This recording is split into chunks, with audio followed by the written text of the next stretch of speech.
President Donald ট্রাম্পের স্ত্রী ও মার্কিন ফার্স্ট লেডি মেলানিয়া ট্রাম্পের পরিচয় নিয়ে প্রায়শই আন্তর্জাতিক অঙ্গনে নানা আলোচনা চলে। তিনি কি জন্মসূত্রে আমেরিকান নাকি একজন অভিবাসী? আইনি তথ্য অনুযায়ী মেলানিয়া ট্রাম্প জন্মসূত্রে আমেরিকান নন। তিনি মূলত একজন অভিবাসী, যিনি পরবর্তীতে আইনি প্রক্রিয়াকরণের মাধ্যমে যুক্তরাষ্ট্রের নাগরিকত্ব লাভ করেন।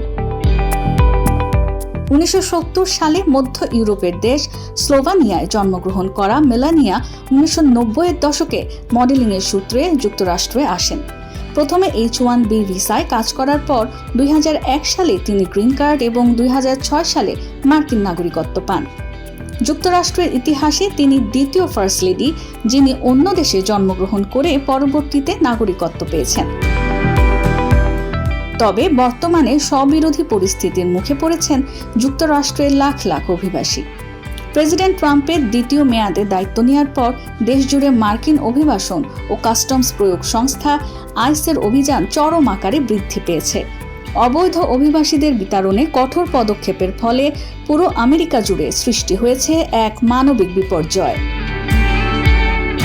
আইসের একের পর এক ঝটিকা অভিযানে কাগজপত্রহীন অভিবাসী পরিবারগুলোর মধ্যে তীব্র আতঙ্ক দেখা দিয়েছে। কাজ বা দৈনন্দিন কেনাকাটার উদ্দেশ্যে ঘর থেকে বের হতেই অনেকে আইসের হাতে আটক হয়ে বিতাড়িত হচ্ছেন। অনেক পরিবারে বাবা মাকে সন্তানদের কাছ থেকে আলাদা করে দেওয়ার ঘটনাও ঘটছে।